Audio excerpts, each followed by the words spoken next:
Morning, students. Welcome to this session on probability and statistics for data analysis. So this is what we'll be looking at this week. And this is also what we'll be looking at today. This is our first session. Give me a sec. So what's the learning outcome? The learning outcome is develop understanding of distribution theory, and the unit aim is the goal of this unit is to provide an overview of fundamental concepts in probability and statistics from first principles. This unit will introduce the core probability and statistical methods used in data science and a range of data analytic process and techniques. Just make it big. Yeah. So the indicative content. These are the indicative contents. The indicative content includes probability distribution, Bernoulli distribution, binomial distribution, normal distribution, probability measure, random variable, Bernoulli process, Markov chain, observed rule, random walk, stochastic process. And the next one we'll be looking at is cumulative distribution function, discrete probability distribution, absolutely continuous probability distribution, method of moment, maximum spacing estimation, method of L moment, maximum likelihood method. So the key terminology, we'll be looking at what probability is. So probability is the prediction of an outcome when something occurs. We will look at the toss a die, flip a coin, draw a card, and obviously like all these three involves probability, because take for example, if you toss a die, what's the chance that the dice will come out as 5 or the dice come out as 6? So that's the probability that you need to understand. Also, we'll be looking at what statistics are or what statistics is. So as usual, we have a video to watch. So give me a second. Let me open the video down. You were made for it. Hello and welcome to. So we'll be watching this video at the end of this session. So let's just continue with this session. So we have 3 types of probability. This includes theoretical probability, empirical probability, and subjective probability. So what is theoretical probability? This is based on predictable parameters. So obviously, like, you know what you are going to predict on. Take, for example, like the tossing of a coin and the rolling of a dice. You have something you have to predict. Maybe you are going to get 3, you're going to get 5, or something like that. Or maybe the coin will be heads or tail. And then you have based on simple mathematical calculations. That's literally you just making a calculation on what you will get. Maybe you get head, or maybe you get tail. So as I said, you have an example here, which is if you toss a die, you have 1 out of 6 chance to have the number that you predicted. Do you understand? So that's how it works. And the empirical probability, based on historical and geographical conditions. So take, for example, you want to predict when rain is going to fall, or you want to predict the next time a location is going to have earthquake. So that's what that is for, because obviously like there's historical and geographical conditions that you know that is like that belongs to that particular location. So we have based on discovery. So this example is if you live in an area subject to earthquake, the chances are higher that another earthquake will occur.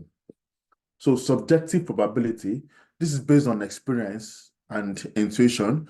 So if you live in a location whereby obviously like there are some things that happen, like take for example, like you want to predict maybe a car will hit you, like that's literally just your intuition or something like that. Maybe it has happened before.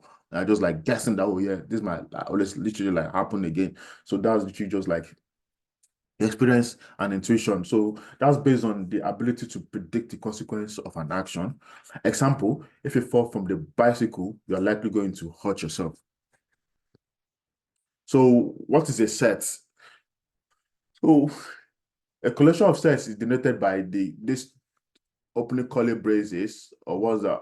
The mustache brace. I think they are called curly braces. Give me a second. Let me Google it. Curly braces. You can call them curly braces. You can call them mustache brace. Yeah, curly brackets.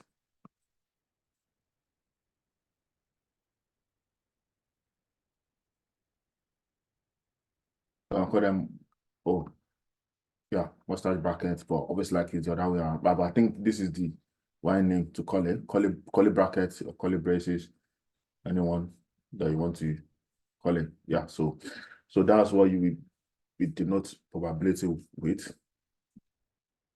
So we have the opening and closing curly braces and the dot inside. So we have a third example, a set of natural numbers, which is literally 1 to 3, the set of all natural numbers, which is 1 to infinity, a set of letters A, B, C, the set of capital letters A, B, C to Z, and obviously you can have a set of small letters, which is A, B, C to Z.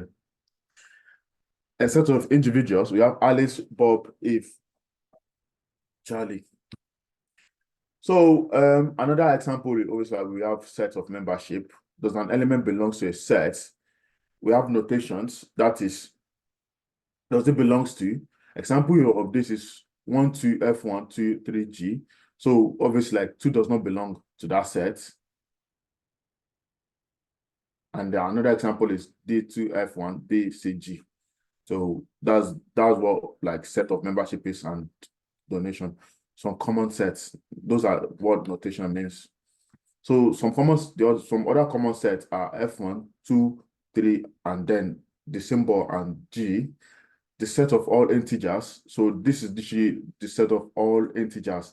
So we have F, we have -3, -2, -1, 0, 1, 2, 3, and G.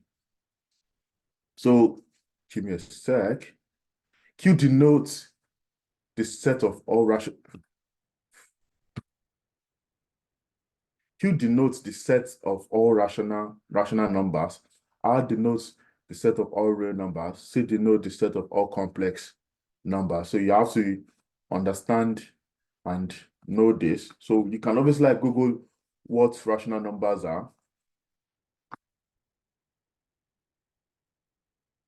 just to understand it. And then this is a link to see it. Yeah. And we have rational numbers, we have rational number. So we have all this. And then you can check what notation is.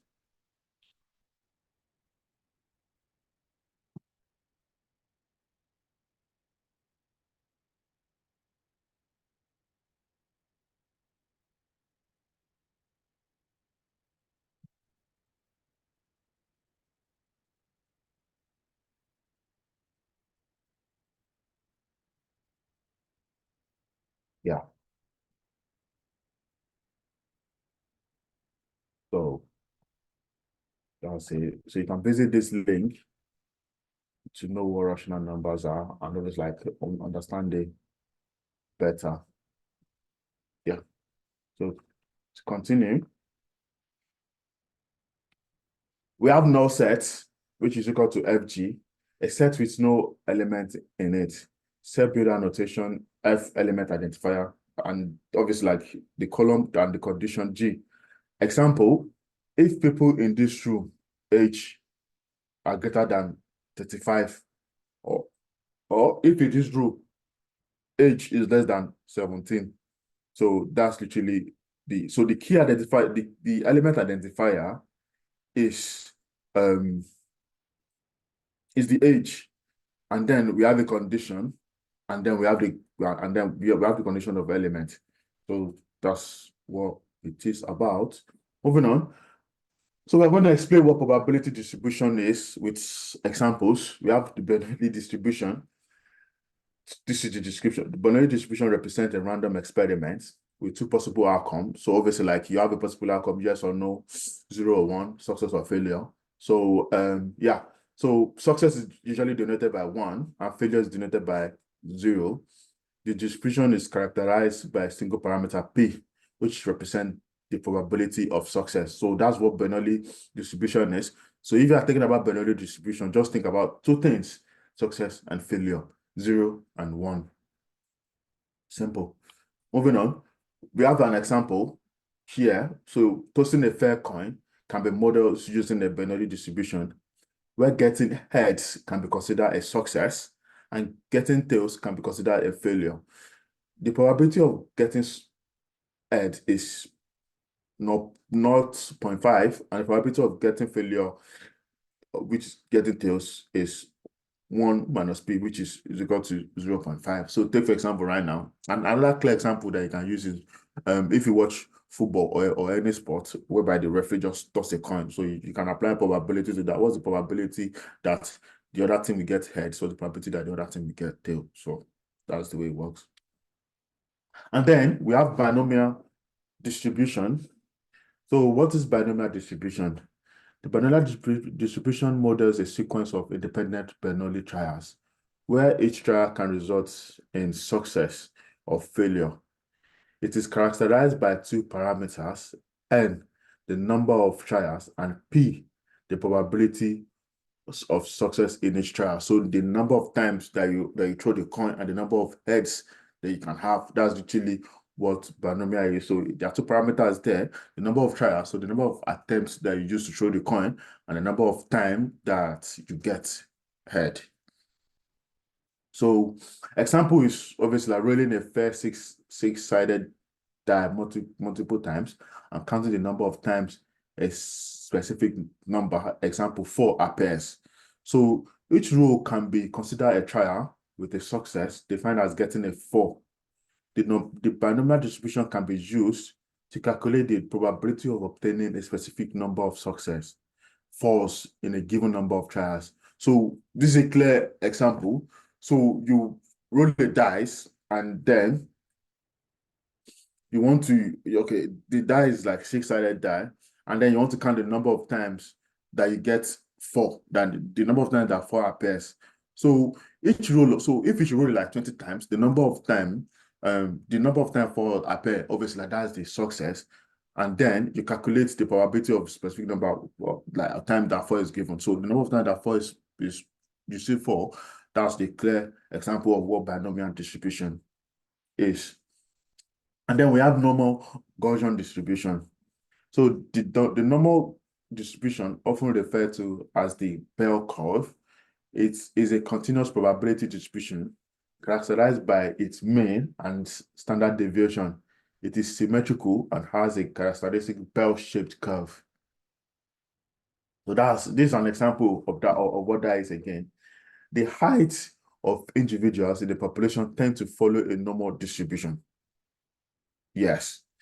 The mean and standard deviation can be used to describe the distribution of height, and the probability density function of the normal distribution can be used to calculate the probability of individual falling within certain height range. So obviously, like you have 10 people, and then the height follows the normal distribution. What's the probability that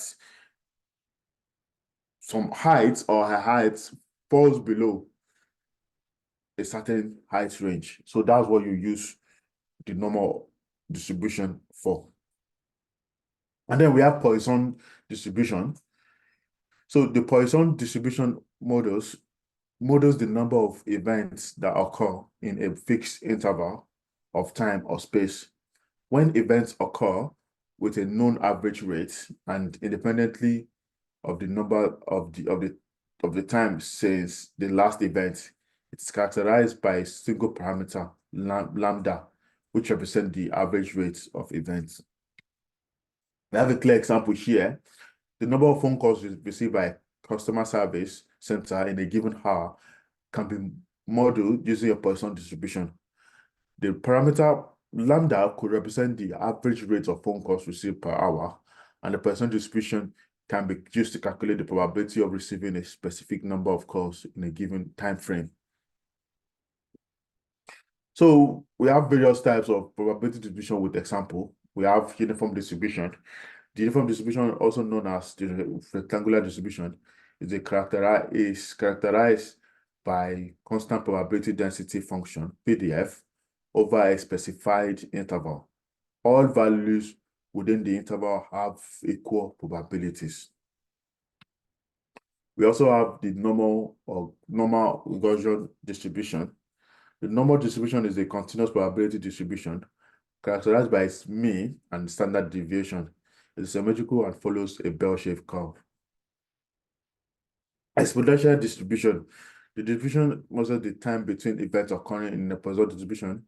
It is often used to represent the waiting time until the next event in a sequence of independent events. We have Poisson distribution.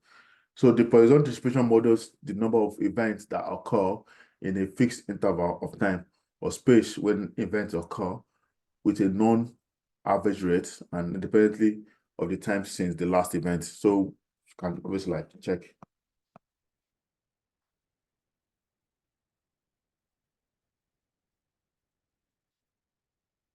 Yeah, you can read more on it here. And also, obviously, we can, there's a video, there's definitely a video about it. Let me just go share directly.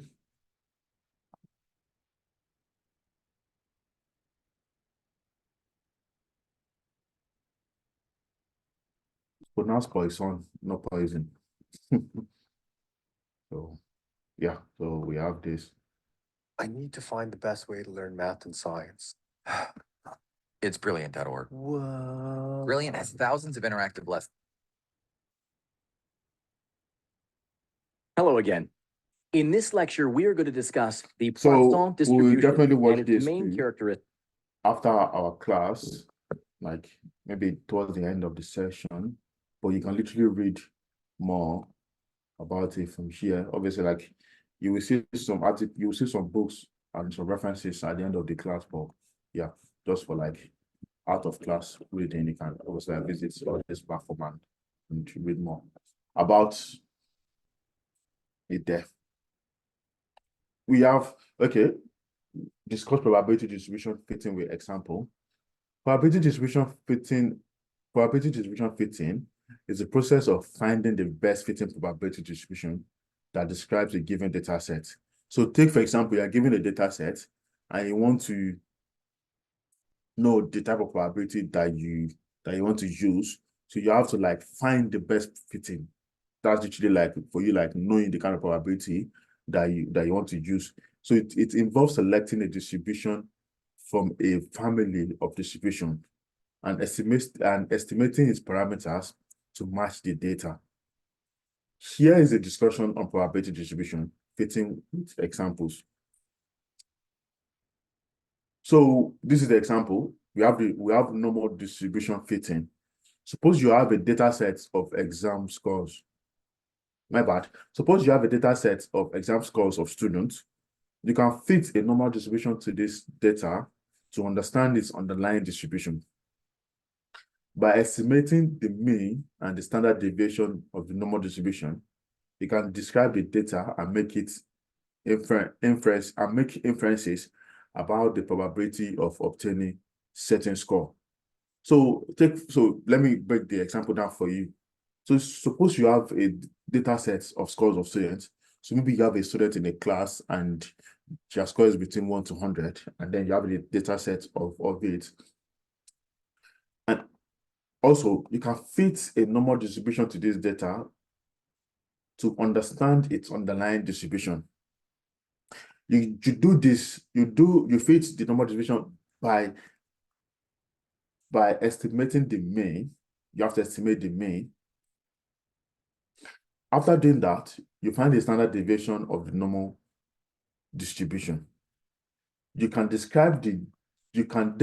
describe the data and make inferences about the probability of obtaining certain scores. That's how you know the scores of the students, or like maybe predict it or something. We have exponential distribution fitting. So this is another clear example.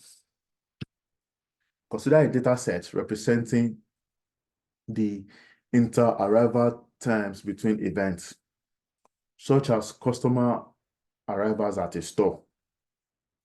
If the events occur independently at a constant rate, you can fit an exponential distribution to model the inter-arrival times.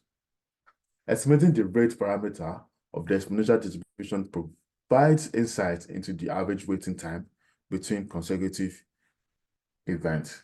So that's literally another clear example of you fitting a probability distribution model into an example of data set. So this one is literally like a data set representing the interval arrival between events such as customer arrivals at a store and door. So the best one to use is exponential distribution fitting.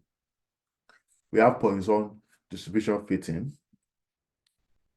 Suppose you have a data set representing the number of customers complaints received per day in a call center.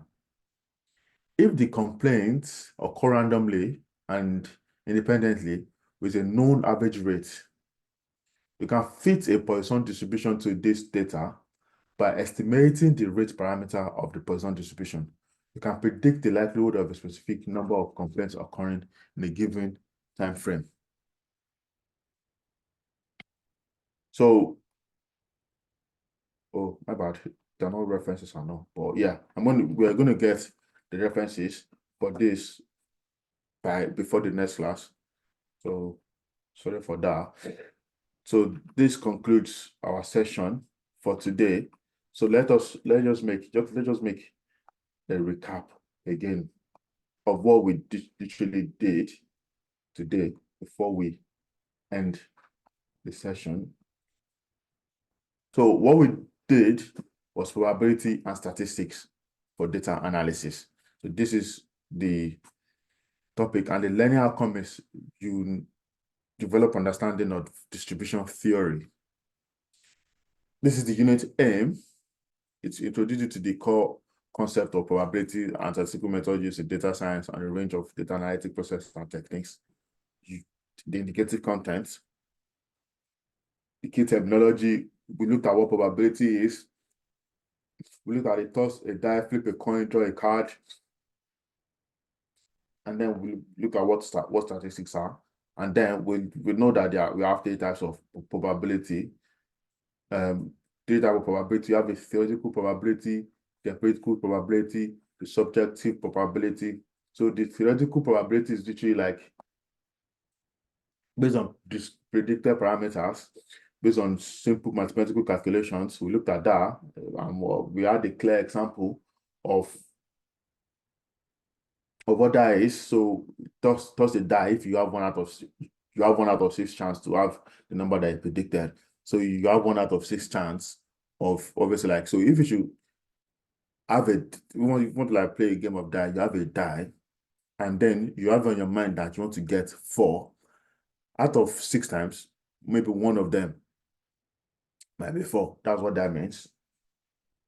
And then we looked at empirical probability, and then we know the example of what empirical probability is, which is literally like if you live in an area subject to earthquake, what are the chances that another earthquake will occur? We looked at the subjective one. So obviously, like based on experience and intuition, if you are fall from the bicycle, you are going to likely hurt yourself. So that's another one. And then we went deep into what data set is. And then, yeah, we looked at the set numbers and all. We look at what notation is. We look at the example of notation. And then we move to probability distribution with examples. By looking at Bernoulli distribution, we looked at the example of Bernoulli distribution. We also looked at what binomial distribution is, an example of it. We looked at what normal distribution is, an example of normal distribution. We looked at Poisson distribution, and then we had a clear explanation of all this. So we had a clear explanation of various types of probability distribution with examples, and all. Yeah, so that's literally what we covered today. So if you have Any questions or queries, don't forget to send us an email at learnerwork@ukversity.co.uk, and then submission of assignments to be done on learnerwork@ukversity.co.uk. Assignment submission is after 2 weeks of completion of the unit and its delivery. So don't forget about that. So now let's go on to the video that we're meant to watch. Let's watch these 2 videos before we end the session. In topics where you'll learn all you need to know about probability. Some things are likely to happen, some things are unlikely. Some things are so unlikely that they are impossible. Some things are so likely to happen that they are certain. Some things that seem unlikely are actually quite probable. Sometimes the reverse is the case. Mathematicians who want to work out how likely something is rate probability from 0 to 1, where 0 is impossible and 1 is certain. Probabilities in between 0 and 1 are neither certain nor impossible. The closer they are to 1, the more likely they are. Let's think of a few examples.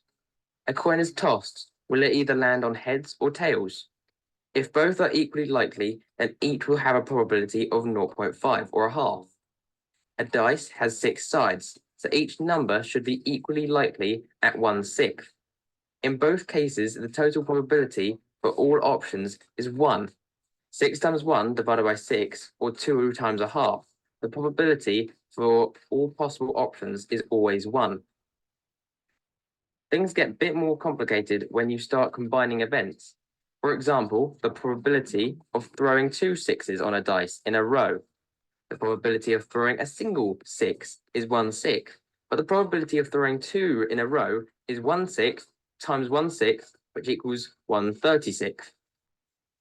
Sometimes drawing a probability tree can make probability problems easier to understand. Here is a probability tree for the simple example of throwing 2 coins. Each coin can land on heads or tails, and each outcome is equally likely at a half.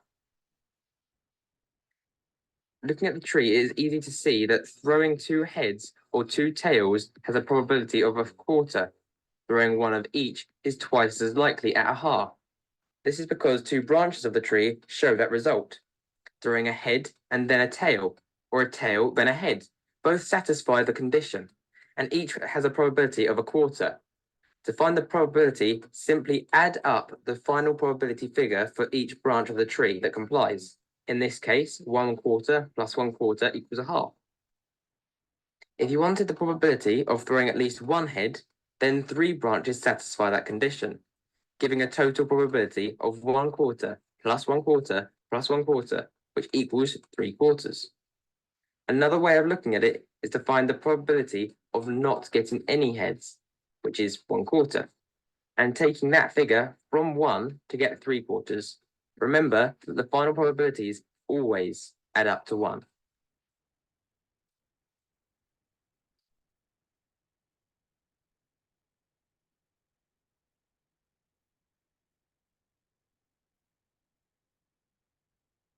No offense, but if you still think stocks, real estate, or crypto are the best passive income investments in today's Let's move on to the next video.